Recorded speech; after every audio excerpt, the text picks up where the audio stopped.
Hello everyone, today I'm going to walk you through my research project examining how age, functional status, and immune competence affect the clinical outcomes in brain tumor patients treated with a immunotherapy drug, pembrolizumab, with my project title being Clinical Outcomes in Glioma Patients Treated with Pembrolizumab in Age, ECOG, and Absolute Lymphocyte Count. And my name is Yufei Zhou, and I am from Century High School. So this is a retrospective study conducted at Mayo Clinic, and I am excited to share what we found because the results are not what we initially expected. So first, when we are diving into this, let's give you some background. So immunotherapy in oncology. Immunocheckpoint inhibitors like pembrolizumab have truly transformed cancer treatments for the past decade. These drugs work essentially by taking the brakes off of your immune system. They block signals that tumors use to hide, allowing your own T cells to recognize and attack the cancer cells. So pembrolizumab has shown remarkable efficiency in multiple solid tumors, including lung cancer and kidney cancer. But here is the challenge. So each patient response are different. Some patients have a more dramatic and long-lasting responses, while others might not have a benefit at all. So a critical question in oncology right now is, what do we predict who will benefit? Now, this brings us to the challenge of aging. So multiple patient characteristics may independently influence how someone responds to immunotherapy, and I want to highlight three in particular. So first is the age itself. There is a concept called immunosenescence, which is the gradual decline of immune functions as we get older. So the older adults tend to have fewer naive T cells and less diverse immune receptors and more chronic inflammation. So all of this could have theoretically make the immunotherapy less effective. And then we have ECOG, which is the functional status. This is about the patient's overall fitness. Can they get out of bed? Can they perform daily activities?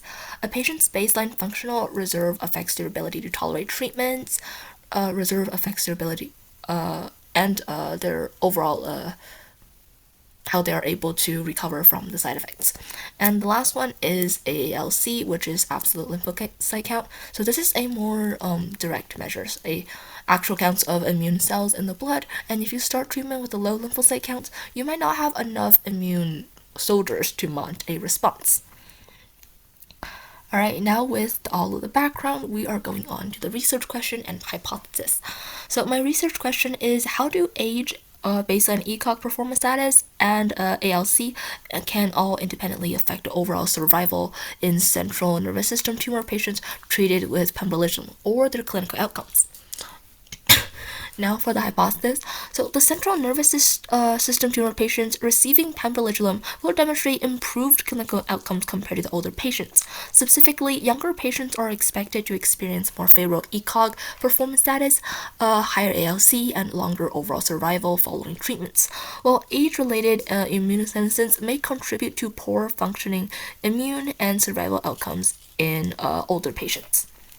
Right? That is my hypothesis. Now I am going to walk through how we tested this.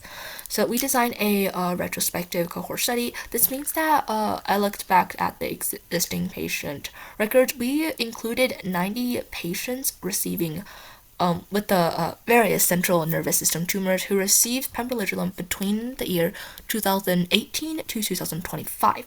And then we split them into two groups for the age analysis. We have the younger group, which is under 60 years old, and then we have the older group, which is 60 and above.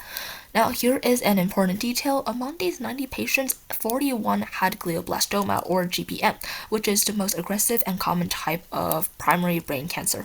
Because GBM is so unique in how it behaves and how it interacts with the immune system, we decided to analyze GBM patients separately as a subgroup. This turned out to be a really important decision, as you can see that we later on, I collected data on their age at treatment initiation, the sex-specific tumor diagnosis, ECOG performance, and ALC, data treatment follow-up, and death if applicable. And most importantly, their overall survival, which is the time from first starting using pembrolizumab to death or the last follow-up. Now let's go to some data analysis. So now I want to specify the cutoff that that we use for all of them. So for the age, we use 60 as a cutoff. Under 60 was younger, and again 60 and above was older. And then for the ECOG performance status, a scale go from 0 to 5. 0 meaning perfectly functional, fully active, no restrictions. 5 meaning deceased. So use a cutoff of less than 2 versus 2 or greater. So ECOG under 2 means you're pretty functional, you might have some symptoms, but you're up and about caring for yourself. But ECOG 2 or higher means that you are significantly impaired, you might be in bed to half day or need substantial help with the daily activities. And then for ALC, we use a cutoff of 1.0 times 10 to the 9th per liter, and that's the standard clinical definition of lymphopenia, or having too few lymphocytes. So if your ALC is under 1.0, then you're considered immunocompromised to some degree, and if it's 1.0 or above, your immunocell count is considered adequate. So for survival analysis, we use Kaplan-Meier's curves, which are curves that show over time what proportion of patients are still alive. We use the log rank test to compare the survival curves between groups statistically, and the p-value for less than 0.05 was considered significant, and p-value between 0.05 and 0.1 are interpreted as strong trends that are worth discussing. And then for the overall analysis to go more smoothly, I actually coded a small code on VS Code on this whole data analysis. So after I put the code, the set of data that I wanted to use for the graph, I put it in, and then it can generate a graph for me. The one over here is a little example. Alright, now going on to the results. This is the age group. You can see that there are two graphs. One is for the specific 41 patients with GBM, and the other one is the 90 patients overall. So here we compared younger patients to older patients, where there are no statistically significant difference in survival. Looking at the p-value for the full cohort, it is 0.39, and that is a lot bigger than the 0.05 that we're thinking. And then in the GBM subgroup, same story, the p-value equals 0.5. There is a complete overlap between the survival curves. So right away, my hypothesis, it was not supported. Younger patients as a group did not live longer than the older patients. So age alone did not predict anything. But does that mean that age doesn't matter at all? But that is not exactly. It just means that we need to look at other variables as well. Now going on to the ECOG status.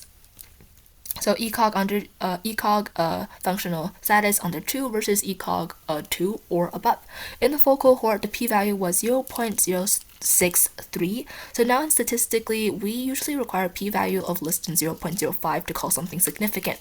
So this number, even though it's very close, it is not technically significant by that strict definition. But this is what we called a strong trend, and in clinical research, trends like this are still meaningful. This means that they're probably a real effect, and we just might need more patients to prove it.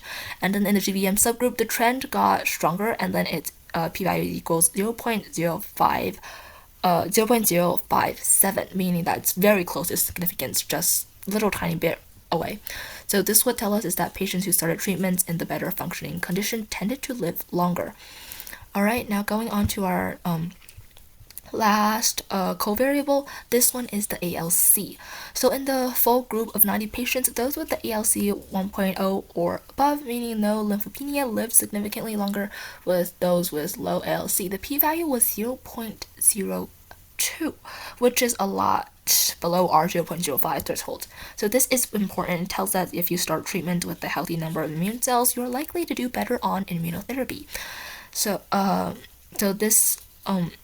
immunotherapy works by rallying your immune system to fight cancer, and if your immune system is already depleted, then there is less to rally. But here is a tiny bit of a twist. When we looked at only the GBM patients, the p-value actually equaled 0.45, which is no significance at all. The survival curves overlapped almost completely. So what is going on, and why would ALC matter in brain tumor generally and not in GBM specifically? And we'll come back to that. And then here is a sum up of all of these so that you can see it in a more clearly version. So age, not significant in either cohort, and then ECOG always a strong consistent trend in both, and then ALC significant in mixed tumors but completely flat in GBM. And then now we have some interpretation. So what does this mean? So first and most strikingly, chronological age alone did not predict survival. So being over 60 don't automatically means that you will do worst when you have or you are taking this drug called pembrolizumab.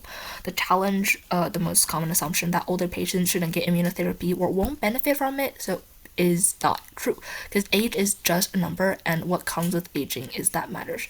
And second is the functional decline measured by poor ECOG status showed a strong consistent trend towards predicting the worst outcomes. And then now third is the ALC. This is a significant predictor in the full cohort. Patients with adequate immune cells counts lived longer, validates the basic premise that immunotherapy requires a functioning immune system to work. And then there is a twist. The ALC effect only mattered on the on all types of brain tumors, but it did not have a significant effect on just the GBM. Alright, and that takes us to our conclusion. So contrary to my hypothesis, the younger age did not predict better outcomes with pembrolizumab. Instead, pre-treatment functional impairment and lymphopenia were the key negative prognosis factors, suggesting that these are the more relevant clinical manifestations of aging affecting immunotherapy's responses. Furthermore, the loss of ALC predictive power in GBM highlights that tumor-specific pathology can dominate the outcomes. Therefore, clinical evaluations of immunotherapy should prioritize direct assessment of patient fitness or ECOG status scores and immunoreserve ALC over chronological age to enable a more personalized treatment strategies for CNS tumor patients. And that is the end of my project. Thank you for listening.